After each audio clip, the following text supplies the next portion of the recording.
Subscribe करिए हमारे channel target UP TET CTET को और बेल आइकन को दबाइए। नमस्कार दोस्तों, स्वागत है आप सभी का आपके अपने YouTube channel target UP TET CTET में। दोस्तों, पर्यावरण विषय यूपी टेट सीटेट की परीक्षा की दृष्टि से बहुत ही महत्वपूर्ण होता है। हम लोग पढ़ रहे थे पर्यावरण एवं पारिस्थितिकी विषय में जो इम्पोर्टेंट क्वेश्चन है उसको हम लोग सॉल्व कर रहे थे। दोस्तों आप लोगों को हम बता चुके हैं कि जितने भी हर टॉपिक के जितने भी इम्पोर्टेंट क्वेश्चन होंगे उसको हम सॉल्व करवाएंगे। इससे आपकी प्रैक्टिस भी बन जाएगी कि 30 क्वेश्चंस में हमारे कितने क्वेश्चन सही हो रहे हैं और आपको क्वेश्चंस भी पता हो जाएंगे हर टॉपिक के कि कौन कौन से क्वेश्चन इंपॉर्टेंट क्वेश्चन आ सकते हैं एग्जाम में। जितने भी इंपॉर्टेंट क्वेश्चंस होंगे सारे क्वेश्चन को हम सॉल्व कराएंगे। तो चलिए दोस्तों, हम इसके पहले 30 क्वेश्चन करवा चुके हैं। 31 से आज शुरू करते हैं। इसके पहले हम लोग 30 प्रश्न कर चुके हैं। 31 है, पर्यावरण अपघटन के कारण उत्पन्न होने वाले परिणामी खतरों में शामिल है। पर्यावरण अपघटन का मतलब होता है अगर जो पर्यावरण को जो हम लोग नुकसान पहुंचाते हैं, पेड़ पौधे काटते हैं, पेड़ कम लगाए जाते हैं, इससे किस चीज को नुकसान सबसे ज्यादा होगा। इसमें परिणामी खतरे कौन कौन से शामिल हैं।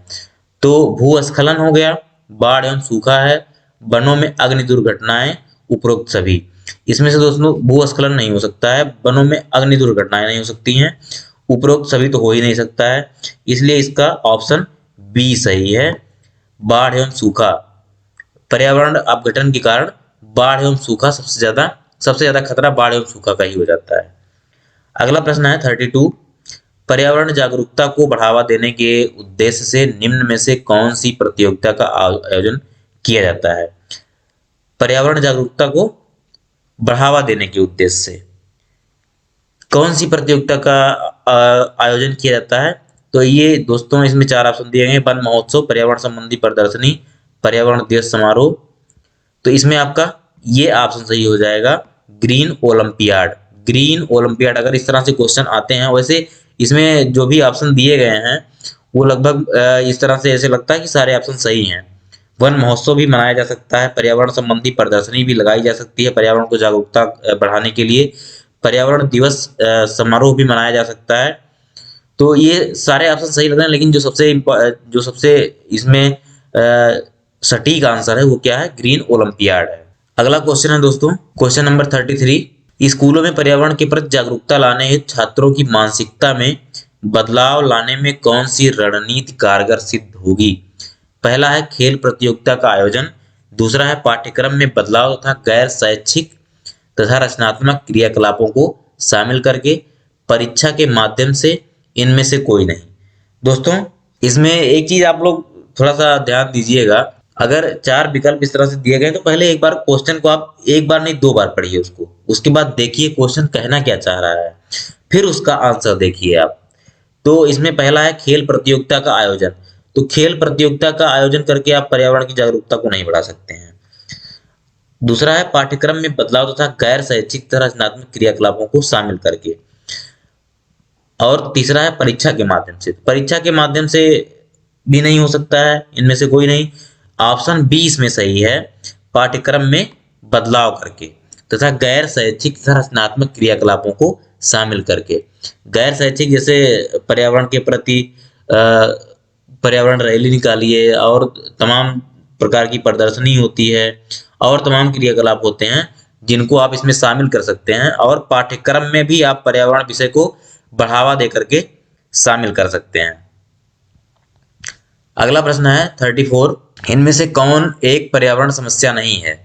जल का विनाश, दुरुपयोग, जल का संरक्षण, वनों की कटाई, भूमि अपरदन, क्षरण। इसमें कौन सा एक पर्यावरण समस्या नहीं है। पहले क्वेश्चन को ध्यान से पढ़ लीजिए, नहीं लास्ट में लिखा है। ये चीज आप लोग बहुत जरूरी है, इसको देखना है कि नहीं है। तो ये कुछ लोग आता हुआ क्वेश्चन इस तरह से गलत करके चले आते हैं। तो इसमें से कौन सी समस्या नहीं है, इनमें से कौन एक पर्यावरण समस्या नहीं है। जल संरक्षण, ये जल संरक्षण जो है ये क्या है, पर्यावरण समस्या नहीं है। बाकी और सब पर्यावरण समस्याएं हैं, जल का विनाश, वनों की कटाई, भूमि अपरदन, ये सब क्या है, ये सब पर्यावरण समस्या है। इसमें यही है एक है जो जल का संरक्षण, यही समस्या नहीं है। 35 है, इनमें से कौन मानव पर्यावरण का एक घटक नहीं है? यही नहीं है, ध्यान दीजिएगा, कौन सा नहीं है? भूमि, धर्म, समुदाय, परिवार, इसमें से कौन मानव पर्यावरण का एक घटक नहीं है? तो भूमि तो हो गया, ये तो पक्का है, समुदाय भी हो गया, परिवार भी हो गया। धर्म कहीं पर्यावरण के बीच में आता है? आप लोगों ने कभी सुना है कि धर्म भी पर्यावरण के आड़े आ रहा है? तो ये धर्म जो है ये पर्यावरण से संबंधित नहीं है, इसलिए आप इसको ध्यान दीजिएगा। भूमि, समुदाय, परिवार ये सब आ जाएंगे, लेकिन धर्म पर्यावरण का घटक नहीं है। धर्म कौन सा पर्यावरण का घटक होता है? अगला प्रश्न है, पर्यावरण के अंतर्गत आते हैं, 36 है, क्वेश्चन नंबर 36। पर्यावरण के अंतर्गत आते हैं पेड़ पौधे, जीव जंतु, रिश्ते नाते, संस्कृति, मकान, सड़कें, पूजा स्थल, उपरोक्त सभी। अब इसमें आप लोग देखेंगे इसमें से कौन सा ऑप्शन सही है आपका? पेड़ पौधे, जीव जंतु ये तो पर्यावरण के अंतर्गत आते ही आते हैं। रिश्ते नाते, संस्कृति, रिश्ते नाते संस्कृति ये भी पर्यावरण का ही। अब जो भी लोग रहते हैं पृथ्वी पे, जितने भी मनुष्य रहते हैं, चाहे जैसे रिश्ते नाते हों, संस्कृति भी हमारी पर्यावरण के अंतर्गत जुड़ी हुई है। हमारी संस्कृति भी पर्यावरण से जुड़ी हुई है। मकान, सड़कें, पूजा स्थल ये सब पर्यावरण के अंतर्गत आते हैं।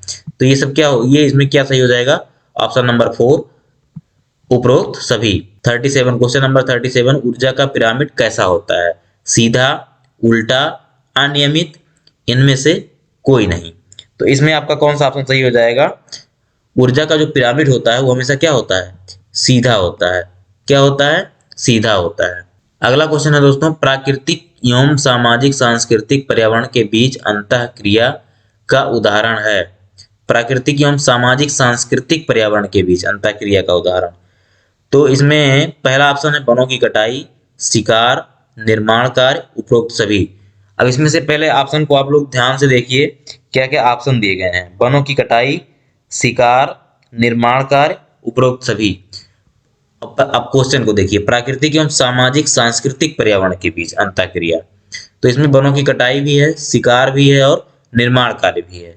तो ये इसमें क्या ऑप्शन सही हो जाएगा? उपरोक्त सभी। क्वेश्चन ऑप्शन डी इसमें सही हो जाएगा। 38 का ऑप्शन डी, उपरोक्त सभी। अगला प्रश्न है 39, प्राकृतिक पर्यावरण के प्रमुख घटक हैं। प्राकृतिक पर्यावरण के प्रमुख घटक हैं सभी जीव, भू आकृतिक कारक, जलवायु कारक, ये सभी। इसमें से कौन सा ऑप्शन आपका सही हो जाएगा? ये सभी। ये सभी क्या हैं? प्राकृतिक पर्यावरण के प्रमुख घटक हैं। सभी जीव तो हैं ही, भू आकृतिक कारक भी है, जलवायु कारक भी है, तो इसमें ये सभी हो जाएगा। क्वेश्चन नंबर 40 है, एक पोषण स्तर से दूसरे पोषण स्तर पर ऊर्जा का कितना भाग स्थानांतरित होता है? एक पोषण स्तर से दूसरे पोषण स्तर पर ऊर्जा का कितना भाग स्थानांतरित होता है? ये इंपॉर्टेंट क्वेश्चन है दोस्तों। जब कोई शाकाहारी कोई शाकाहारी है या प्राथमिक उपभोक्ता या द्वितीयक उपभोक्ता है, जब मान लो प्राथमिक उपभोक्ता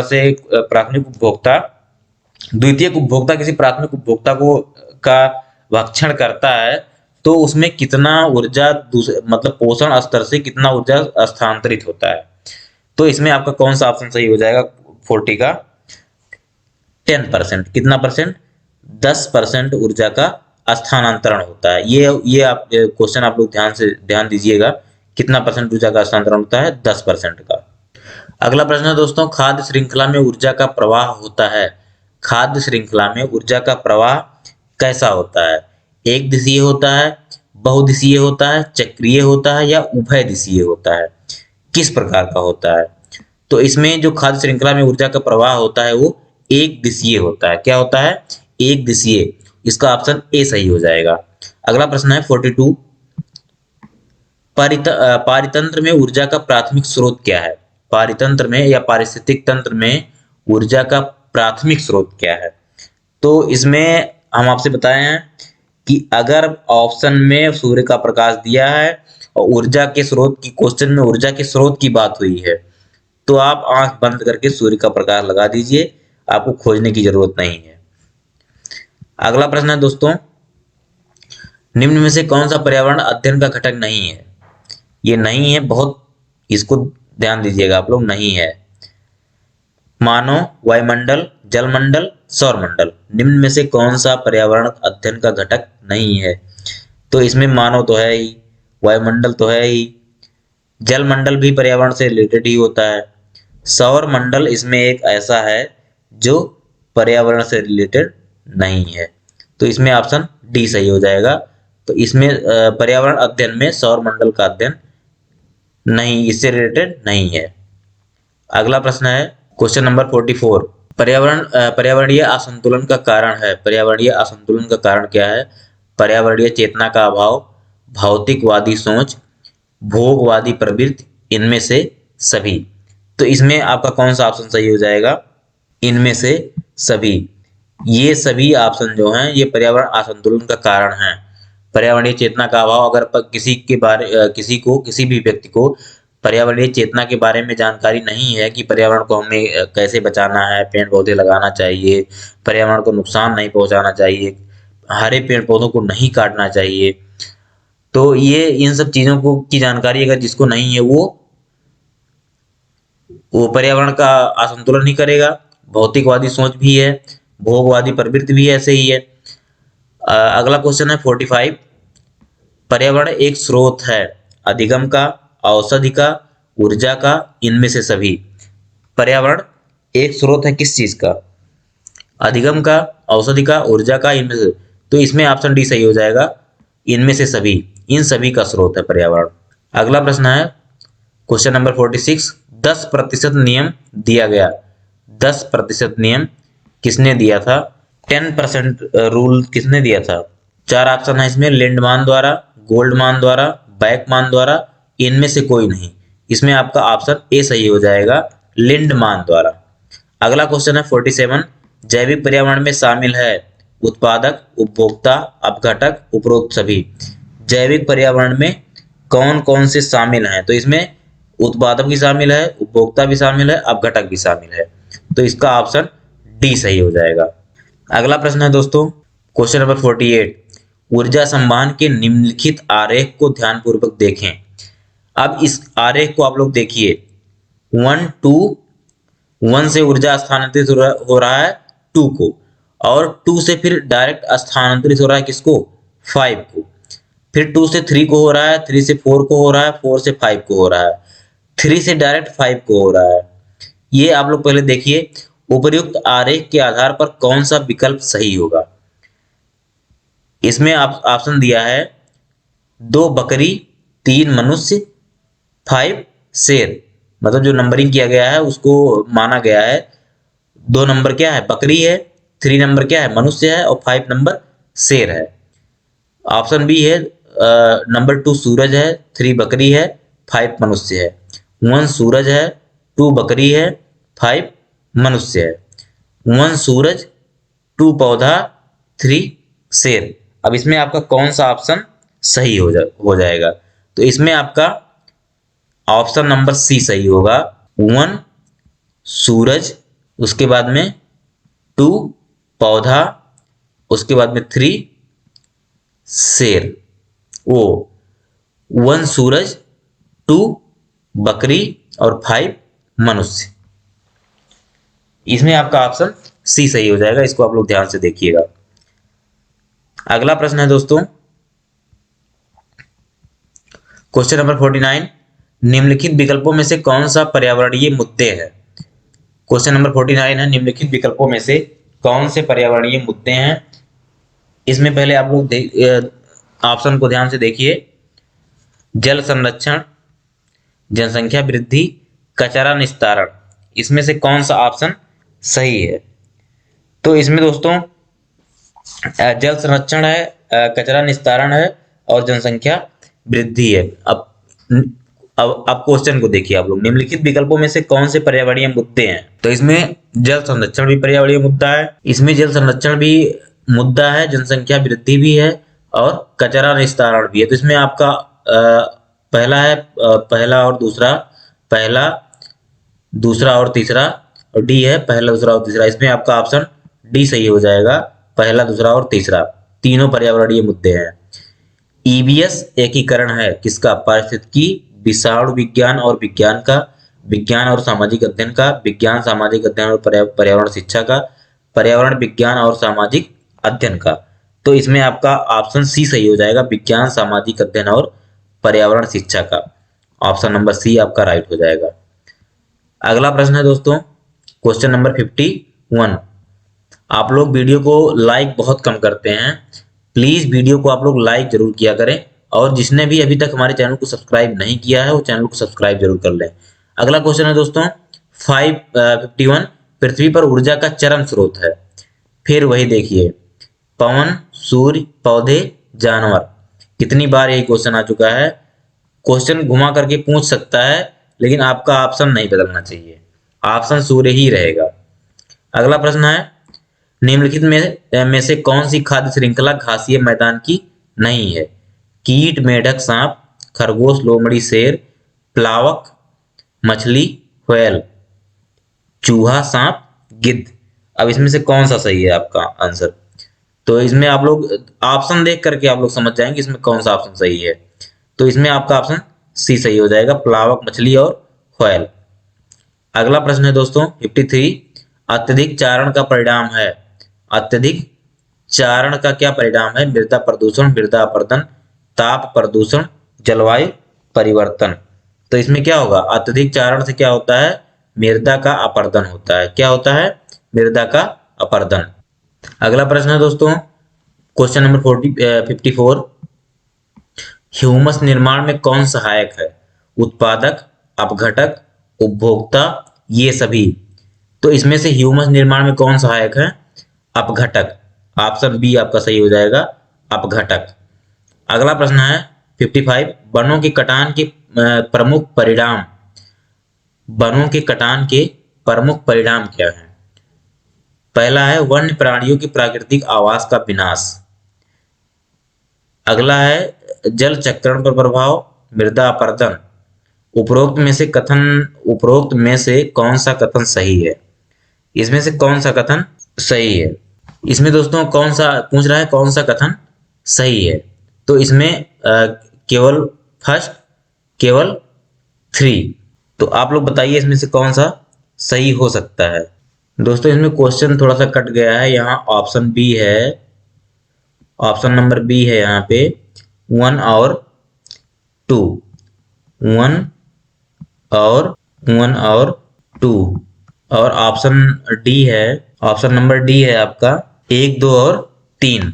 इसमें 1, 2 और 3, इसमें से कौन सा ऑप्शन सही है? तो इसमें डी ऑप्शन आपका सही हो जाएगा, 1, 2 और 3। वन्य प्राणियों की प्राकृतिक आवास का विनाश, जल चक्रण पर प्रभाव और मृदा अपरदन। इसमें 2 ऑप्शन कट गया था, ये आप लोग देख लीजिएगा। पहला ऑप्शन है केवल 1, दूसरा ऑप्शन है 1 और 2, तीसरा ऑप्शन है केवल 3, और डी ऑप्शन आपका है 1, 2 और 3। तो ये थोड़ा सा कट गया था, आप लोग ध्यान दीजिएगा। अगला प्रश्न है दोस्तों, नदी मुहानों के लक्षण है। नदी मुहानों के लक्षण क्या है? ताजा एवं खारा जल, समृद्ध जैव विविधता, अधिक उत्पादकता, ये सभी। तो इसके क्या नदी मुहानों के लक्षण क्या हैं? ये सभी हैं। क्या हैं? ये सभी इसके लक्षण हैं। क्वेश्चन नंबर 57 है, खाद्य श्रृंखला द्वारा घातक रसायनों की निरंतर बढ़ती मात्रा कहलाती है। क्या कहलाती है? पहला ऑप्शन है इसमें पारिस्थितिक संतुलन, दूसरा है जैव सांद्रण, तीसरा है खाद्य स्तर और जैव अपघटन। इसमें से कौन सा ऑप्शन आपका सही हो जाएगा? जैव सांद्रण। ऑप्शन नंबर बी आपका सही हो जाएगा, जैव सांद्रण। अगला प्रश्न है दोस्तों क्वेश्चन नंबर 58, जल चक्र को नियंत्रित करता है क्या? जल चक्र को कौन नियंत्रित करता है? घास स्थल, वन, प्लवक, उपरिरोही। कौन नियंत्रित करता है दोस्तों जल चक्र को? वन। कौन नियंत्रित करता है? ऑप्शन नंबर बी आपका सही हो जाएगा, वन। अगला प्रश्न है, पेड़ों की कटाई घटाती है। अगर पेड़ों को काटेंगे तो क्या घटेगा? वर्षा, मृदा अपरदन, भूस्खलन, ये सभी। तो पेड़ों की कटाई से सबसे ज्यादा प्रभाव वर्षा पे ही पड़ता है। ऑप्शन ए आपका सही हो जाएगा। अगला प्रश्न है क्वेश्चन नंबर 60, निम्न में से कौन पर्यावरण के लिए हानिकारक है? कागज, कपड़ा, धातु, प्लास्टिक। तो ये आप लोग भी जानते हैं, प्लास्टिक ही सबसे ज्यादा पर्यावरण के लिए हानिकारक है।